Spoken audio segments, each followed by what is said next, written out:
Welcome students. Today we are going to discuss about the practicals of B Farm 5th sem, that is first practical preformulation studies of paracetamol. Okay. So what do you mean by preformulation study? First we are going to study the granules of preformulation studies of the granules of paracetamol.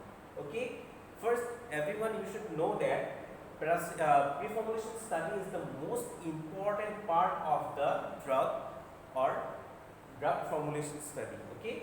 So in this preformulation studies, what we have to consider, what points we have to consider for the study is, first one is the particle size, second one bulk density, then tab density, then angle of repose, then Harsner's ratio, then Kerr's index, then moisture content.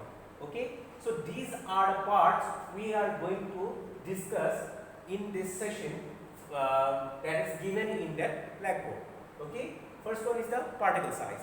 How can we determine the particle size? First we are taking the particular granules. You know that the granules there are two types of granules we are found, that is wet granules and dried granules. Okay. So wet granules are prepared with the help of wet binders. Okay. So here we are going to check the particle size of the granules with the help of microscope.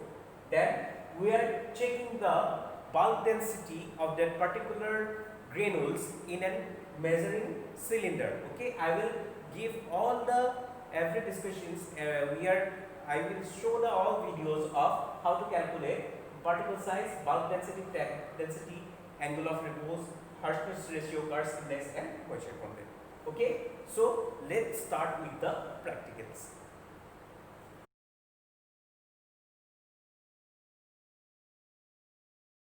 Okay. So for the organoleptic characteristics, we have to check the color, order, taste of a new drug. Okay. So we have to go for the color, order and taste. So this is the main part of the organoleptic properties. So what is the color we can observe? We can observe color. It may be off-white, it may be creamy yellow, then tan and shiny. Okay. So these are the colors we can see. Next, order. So what are the orders we can by smelling them we can identify what kind of order that particular tablets are there. Okay.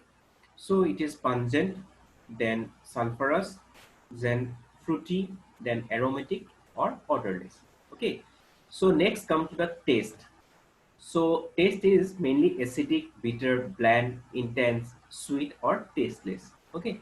So these are the main characteristics of organoleptic properties. That means organoleptic characteristics we have to determine. Okay. By observing visually or physically, we can conclude that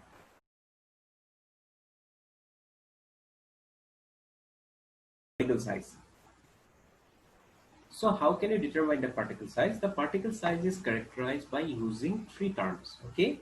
That is very coarse, next is coarse, then moderate coarse, then fine and very fine. So these are the main characteristics of the particle size. Okay. So particle size can be influenced by various important factors.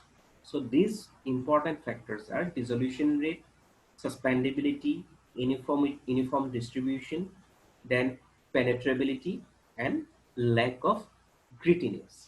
So these are the main factors for the particle size determination. Okay. So how can you determine the particle size? I have seen that already. I have shown that how can you determine the particle size. So particle size by sieving method, we can go for the particle size determination. Okay. That is sieving method, that is 5 micron to 150 micron.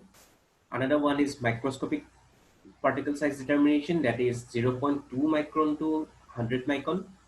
Then sedimentation rate method, that is 1 micron to 200 micron. And light energy diffraction, that is 0.5 to 500 micron. Then laser holography, that is 1.4 micron to 100 micron. Now we are using here for our practical purpose, we are using the sieving method for particle size.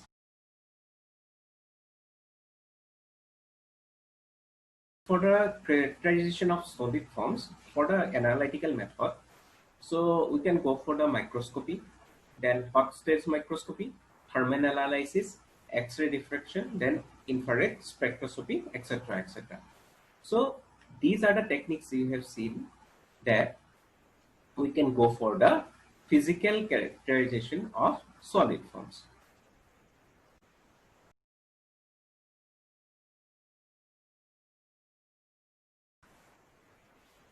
So crystallinity habit is means the crystal habit and internal structure of the drug can be affected bulk and physicochemical properties of the molecule.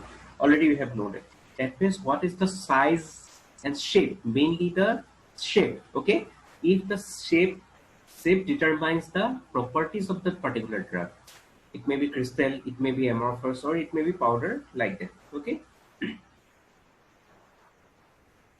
So crystal habit, it describes the outer appearance of the crystal. Okay. So internal structure is the molecular arrangement within the solid. Okay. So change with the internal structure alters crystal habit. If we change the internal structure of the molecule, we can change the crystal habit of the particular formulation. So you can see that the different types of, that is, shapes of crystals are there. Okay, first one you can see that cubic, then tetragonal, then tricyclic, then orthombic, okay, then hexagonal, then monocyclic, then trigonal. So these are the types of, that means you can observe.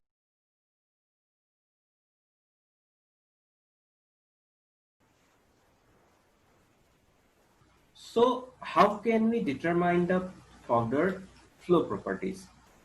Okay, so by calculating the angle of repose, we can determine the powder flow properties.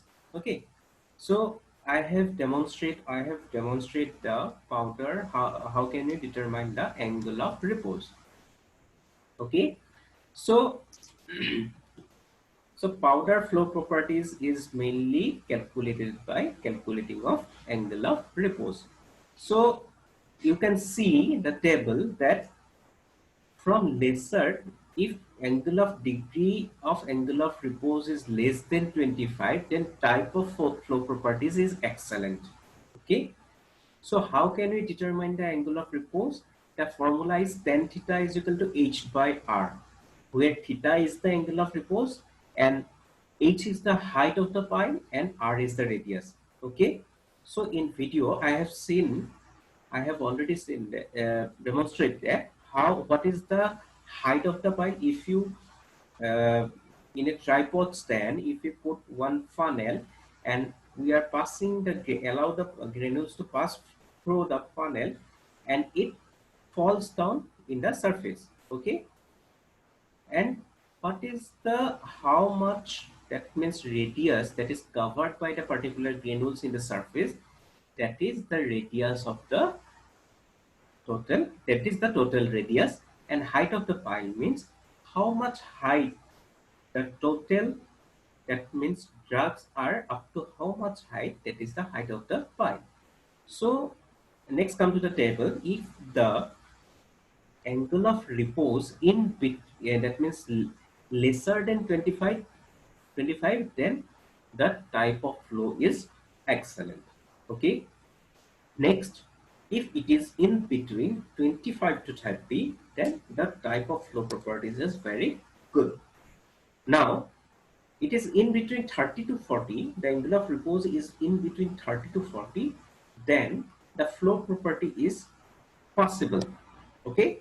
And if it is greater than 40, then the type of flow properties is very poor.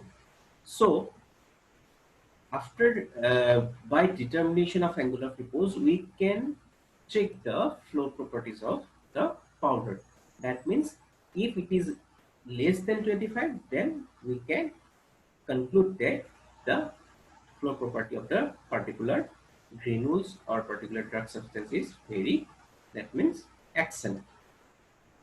We can calculate the range between 25 to 30 also because it is good, but from 30 to 40 range it may arise some risks in case of the compression, okay, in the preparation of the tablet formulation. Okay, so this is all about the flow properties and how can you calculate the angle of repose. So you can see there, okay, for the method of calculation of angle of repose, you can see that that is the peel of the height and this is the radius. Okay, this is the radius you can see and this is the peel of the height. So this angle is called as the angle of repose.